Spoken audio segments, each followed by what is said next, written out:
రోజు పుచ్చకాయ పంటను చూడడానికి గాంధీనగర్లోని నగేష్ గారి పొలంలోకి రావడం జరిగింది. ఇక్కడ పుచ్చ తోట 1 ఎకరం పెట్టాడు. ఐవేజ్ వాళ్ళ ట్వింకిల్ అనే వెరైటీ వేశాడు. కాయ బాగుంది, సైజు బాగుంది, 5 నుంచి 8 కిలోల దాకా ఉంది. దాదాపుగా 80% కాయలు మంచి సైజులో ఉన్నాయి. చిన్న కాయ సైజు అనేది లేదు. ఈ వెరైటీ చాలా బాగుంది. నేను కూడా 2 ఎకరాలు వేసాను. నేను మెలీనా వాళ్ళది క్యాండీ వేసాను. ఇంత సైజు లేదు, 3 నుంచి 4 కిలోల వరకే ఉంది.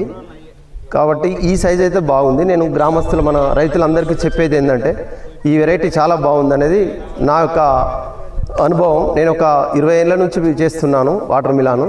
నేను అండమాన్ పెట్టాను, ఇంకా మిగతా వెరైటీలు చాలా పెట్టాను. దాంతో పోల్చుకుంటే ఇది బాగుంది సైజు. అందరూ వేసుకోదగ్గ వెరైటీ ఇది. హైవేజ్ వాళ్ళ ట్వింకిల్ చాలా బాగుందని నేను ఆశిస్తున్నాను.